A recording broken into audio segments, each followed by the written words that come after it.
दृष्टि आईएएस के टुडे जी के प्रोग्राम में आपका स्वागत है। प्रोग्राम की शुरुआत करते हैं कल के अभ्यास प्रश्न से। प्रश्न था, निम्नलिखित में से किस सम्मेलन का उद्देश्य मानव स्वास्थ्य और पर्यावरण को लगातार कार्बनिक प्रदूषकों यानी पीओपीज के प्रभाव से बचाना है। आपके ऑप्शन थे Basel convention, Minamata convention, Rotterdam convention या फिर स्टॉकहोम कन्वेंशन। इस प्रश्न का सही जवाब है ऑप्शन डी, स्टॉकहोम कन्वेंशन। आप में से कई व्यूअर्स ने इस प्रश्न का जवाब एकदम ठीक दिया है। चलिए अब इसके विश्लेषण को देख लेते हैं। स्टॉकहोम कन्वेंशन एक वैश्विक संधि है। इसका उद्देश्य मानव स्वास्थ्य और पर्यावरण को लगातार कार्बनिक प्रदूषकों यानी पीओपीज के प्रभाव से बचाना है, इसलिए विकल्प डी सही है। यह कन्वेंशन 17 मई 2004 को लागू हुआ था। यह वर्तमान में 29 पीओपीज को नियंत्रित करता है। इसका एक उद्देश्य पीओपी को पहले स्टॉकपाइल और कचरे के ठोस प्रबंधन को सुनिश्चित करना भी है। इस तरह इस प्रश्न का सही उत्तर है ऑप्शन डी, स्टॉकहोम कन्वेंशन। चलिए अब आज के सेशन की शुरुआत करते हैं। पहला प्रश्न है, MCA 21 का संस्करण 3.0 किस मंत्रालय से संबंधित है? रक्षा मंत्रालय, गृह मंत्रालय, विदेश मंत्रालय या फिर कॉर्पोरेट मामलों के मंत्रालय? इस प्रश्न का सही उत्तर है ऑप्शन डी, कॉर्पोरेट मामलों के मंत्रालय। MCA 21 का संस्करण 3.0 एक प्रौद्योगिकी संचालित अग्रगामी परियोजना है। इसे ईज ऑफ डूइंग बिजनेस को बढ़ावा देने और उपयोगकर्ता के अनुभव को बढ़ाने के लिए परिकल्पित किया गया है।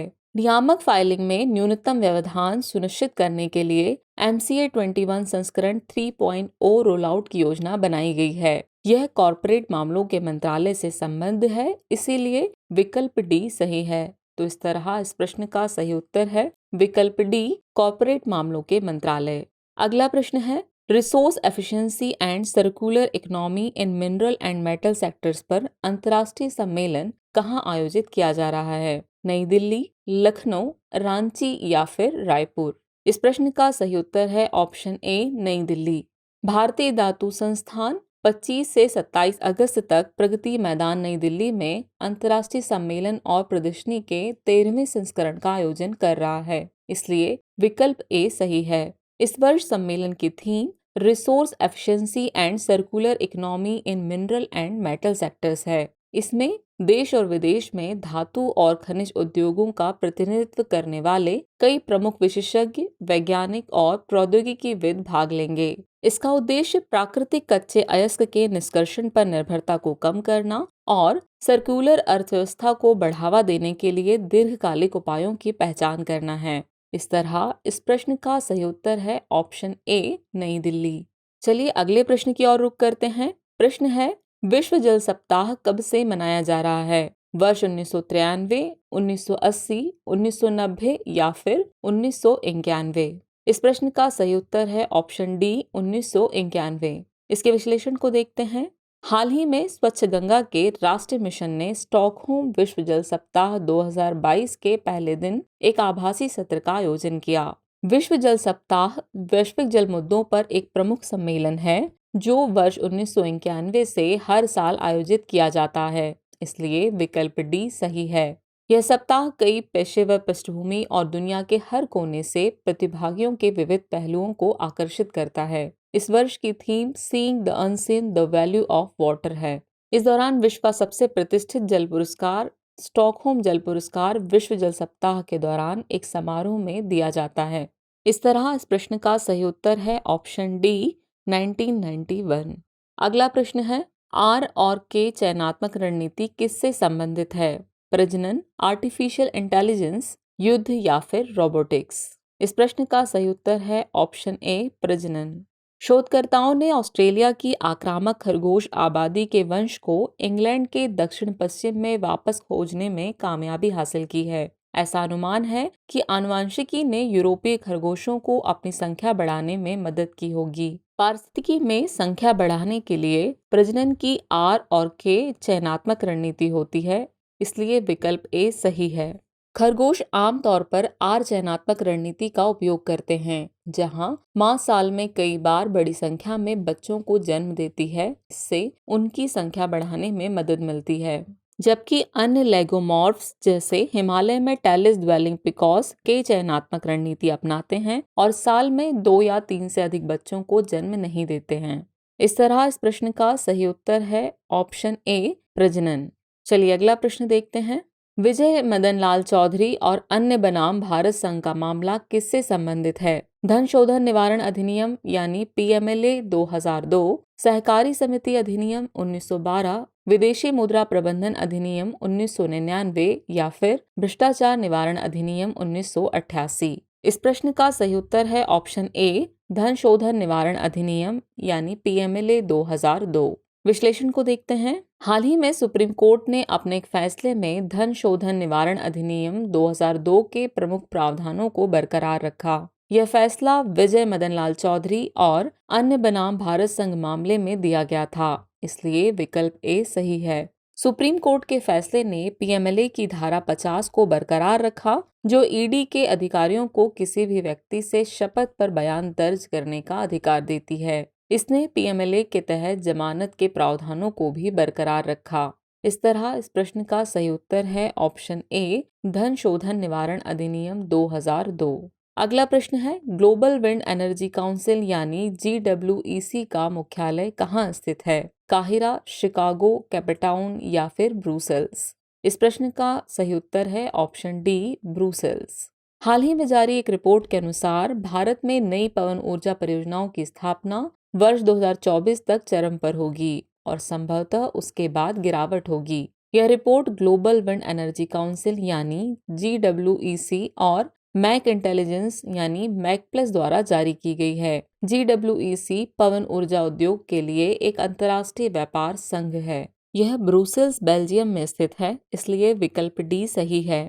इसके सदस्य 80 से अधिक देशों में 1500 से अधिक कंपनियों, संगठनों और संस्थानों का प्रतिनिधित्व करते हैं। यह विभिन्न अंतर्राष्ट्रीय संस्थाओं और एजेंसी के साथ मिलकर काम करता है। इस तरह इस प्रश्न का सही उत्तर है विकल्प डी, ब्रुसेल्स। अगला प्रश्न है, फुकुशिमा दाइची परमाणु संयंत्र किस देश में स्थित है? जापान, दक्षिण कोरिया, उत्तर कोरिया या फिर ताइवान? इस प्रश्न का सही उत्तर है ऑप्शन ए, जापान।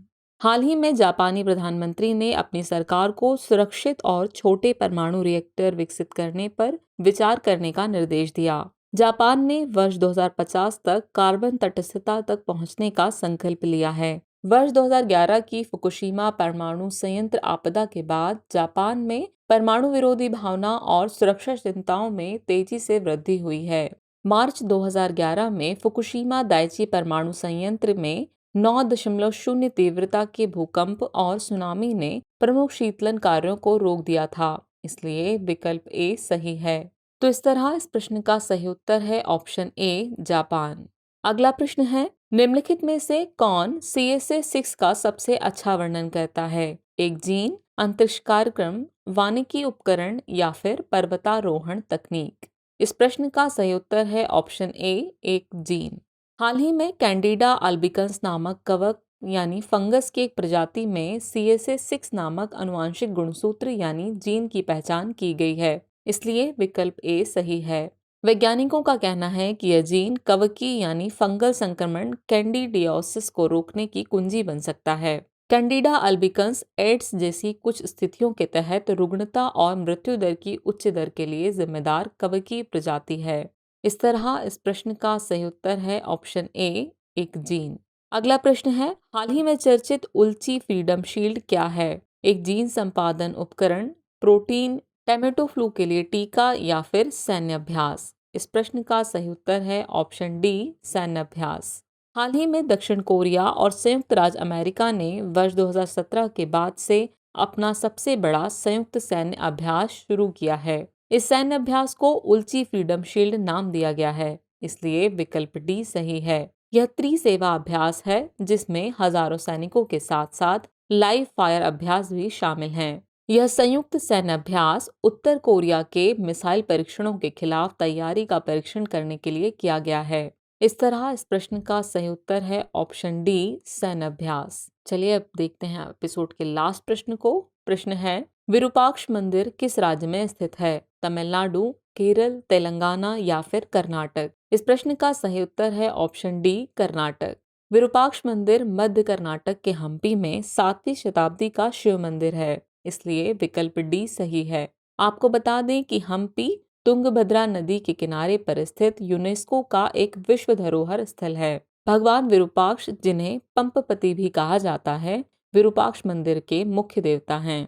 इस मंदिर में भुवनेश्वरी और विद्यारण्य मंदिर भी हैं। इस मंदिर का परिसर 3 गोपुरों से घिरा हुआ है, इसलिए इस प्रश्न का सही उत्तर है ऑप्शन डी, कर्नाटक।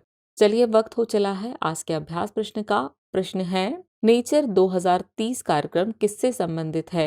आपके ऑप्शन हैं संयुक्त राष्ट्र पर्यावरण कार्यक्रम यानी UNEP, world wide fund for nature, विश्व आर्थिक मंच, या फिर प्रकृति के संरक्षण के लिए अंतर्राष्ट्रीय संघ यानी IUCN।